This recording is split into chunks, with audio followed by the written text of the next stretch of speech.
Like and subscribe to Pal's Fundamentals on YouTube for more videos like this. Okay, let's jump right into today's news. What are some of the big international headlines? Well, the situation in Ukraine is still a major focus on the global stage. It's even prompted an emergency security meeting in Paris today. Ah, right, with a lot of European leaders there.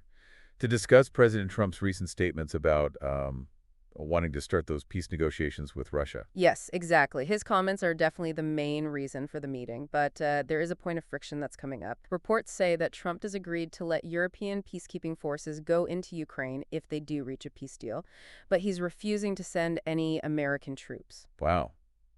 That's a pretty significant shift from the U.S.'s usual involvement. I could definitely see why that's making some people nervous. Is this what's causing those ripple effects we're seeing, even as far as Iceland and Greenland? Yeah, I think so. There was a professor of political science in Iceland who was quoted saying that this change in the U.S.'s involvement could really change global security. But he also said that he thinks the U.S. is still going to defend Iceland because they're worried about China being more active in the North Atlantic. Interesting. So similar concerns are probably playing out in Greenland too, then? Right. It seems like global politics are making everyone a bit on edge. Even in Greenland, which has always been pretty low tension, they're talking about building up their military. Really? So are they talking about like a full military expansion? Well, most of the political parties there now agree that they do need some sort of military buildup. Even the Inuit Ataqatigiit Party, which is the IA party, has usually been against that kind of thing. But even they're admitting that they might need to change their policy. Wow, that is a big shift for them. Anything else happening in Greenland?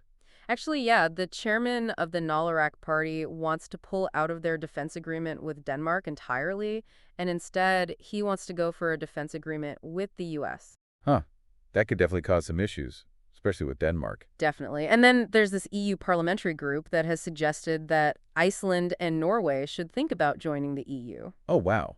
Joining the EU, why are they suggesting that? They think it would make defense and energy security stronger in the region, especially with what they call the aggressive actions of the new U.S. administration with Trump as president. Okay. Definitely something to keep an eye on for sure. So moving away from that, let's look at what's happening closer to the Faroe Islands. What's the latest economic news coming out of there? Well, the Faroe Islands saw their exports drop by 405 million kroner last year in 2024. The biggest drop was in fish meal, feed, and fish oil. Okay. So less demand for those things? Is that what's happening? Maybe, but here's the interesting part.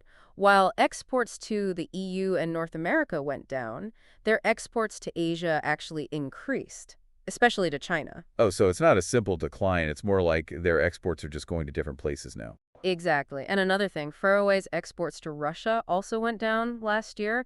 It makes you think about how all these events in the world, like what's happening in Ukraine, are affecting everything in the economy. Yeah, a lot to think about there. So let's move on to some local news here in the Faroe Islands. It sounds like electric car owners might have to get ready for some higher road taxes. Yeah, that's right. Right now, electric car owners only have to pay 1,500 kroners each year in road tax, which is way less than what everyone else is paying. So why is the government thinking about raising those taxes now? Well, as more and more people switch to electric cars, that low tax rate is going to start affecting how much money they have for road maintenance and all that. That makes sense. I mean, things have to change as the types of cars on the road change, right? Do we know when these new taxes might happen? They were going to put out the proposal for this new tax this spring, but it's been pushed back to fall. They're saying they just need more time to make sure they get it right. Okay, so electric car owners have a bit of a break for now. But in other news, it looks like people who go back and forth between the Faroe Islands and Denmark are going to have things a bit easier soon. Yeah, that's right. They're working with Denmark to make the Faroese digital driver's licenses work in Denmark and vice versa. Oh, cool. That will make things a lot easier for people who live in Denmark or go there a lot. Exactly. And speaking of making things easier, there are over 1,293 people here who are going to get some good news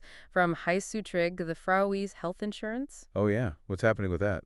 So last year, there was this ruling that said Heilsutryg has to pay back people who were paying into their system at the same time as they were paying into a social security system in another country. And now they're entitled to get over 22.3 million kroners back. Wow, that's great. It sounds like they were paying twice for health coverage for a while there.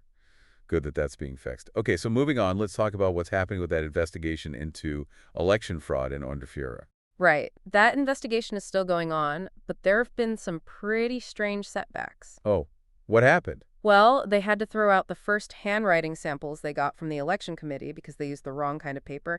And get this, one member even wrote their sample on the leather seat of a police car. What? Okay, that's definitely not something you hear every day. So what are they doing now? They're getting new samples, of course, and they're going to send them to Denmark so they can analyze the handwriting and see if anything illegal happened during those municipal elections back in November.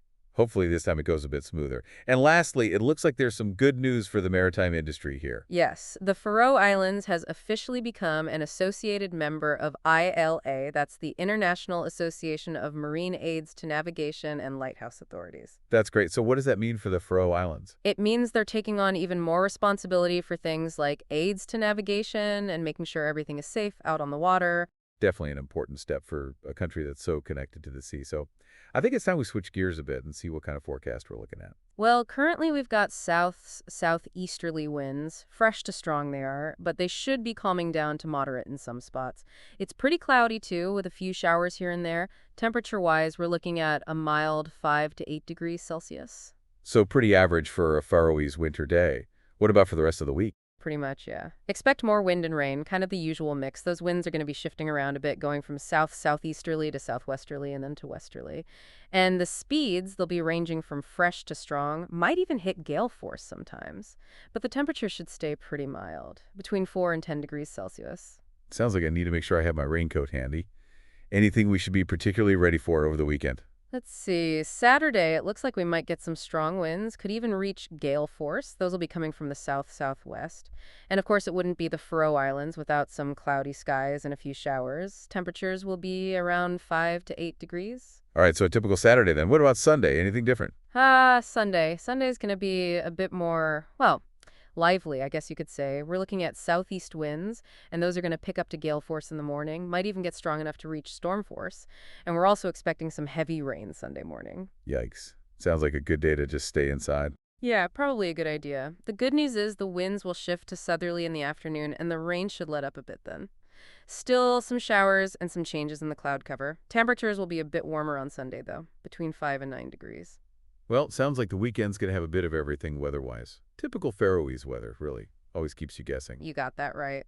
Well, I think that just about covers everything we wanted to talk about today. We've gone over the international news, what's happening locally, and of course we got the latest on the weather. We hope you found all that useful and interesting. And don't forget to check the links below for all the sources we talked about today. Stay informed and stay curious. And of course, if you want to hear more deep dives like this one, make sure you like and subscribe to Pels Fundamentals on YouTube. Sources linked below.